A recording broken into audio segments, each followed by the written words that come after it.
यहाँहरू सबैमा मेरो राधे राधे। अंग्रेजी नववर्ष 2026 प्रारम्भ हुन गइरहेको छ र म हजुरहरूको समक्ष तुला राशि भएका व्यक्तिहरूको वार्षिक राशिफल लिएर उपस्थित भएको छु। भिडियोलाई अन्तिम तक पूरा हेरिदिनु होला। तुला राशि भएका व्यक्तिहरूको पारिवारिक जीवन 2026 मा राम्रो रहने सम्भावना छ। मंगल ग्रहको गोचरले गर्दाखेरि कहिलेकाहीँ साना समस्या पनि आउन सक्छ र परिवारमा मांगलिक कार्य हुने संकेत देखिएको छ। गृहस्थी जीवनको लागि 2026 अत्यन्त राम्रो रहनेछ। तुला राशि भएका व्यक्तिहरूको 2026 मा स्वास्थ्य राम्रो नै रहनेछ, तर पंचम भावमा राहुको गोचरले गर्दाखेरि अलिकति सावधान पनि रहनुपर्ने हुन्छ। पंचम भावमा विराजमान राहुले पेट सम्बन्धी समस्या आउन सक्छ र मानसिक रूपले परेशान पनि गर्न सक्छ।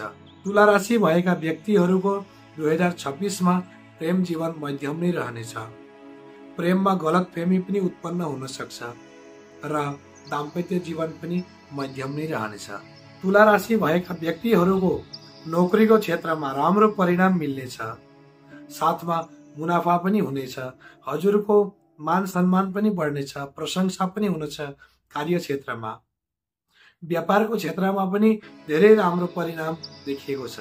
तुला राशि भएका व्यक्तिहरूको 2026 मा आर्थिक जीवन धेरै राम्रो रहनेवाला छ। धेरै धन लाभ हुने पनि संकेत देखिएको छ। कुल मिलाएर आर्थिक क्षेत्रमा यो वर्ष धेरै राम्रो रहनेवाला छ। तुला राशि भएका व्यक्तिहरूले 2026 मा गर्नुपर्ने महा उपाय: तामसिक भोजन खानपिनबाट आफूलाई टाढा बनाउनुहोस् र सात्विक रहनुहोस्। कालो कुकुरलाई रोटी खुवाउने काम गर्नुहोस् र प्रत्येक बिहीबार मन्दिरमा गएर बदाम चढाउनुहोस्। यसले गर्दाखेरि हजुरको जीवन सफल बन्नेछ। यो भिडियोलाई मन पर्यो भने आफ्नो प्रतिक्रिया दिएर धेरैभन्दा धेरै शेयर गरिदिनु होला। धन्यवाद।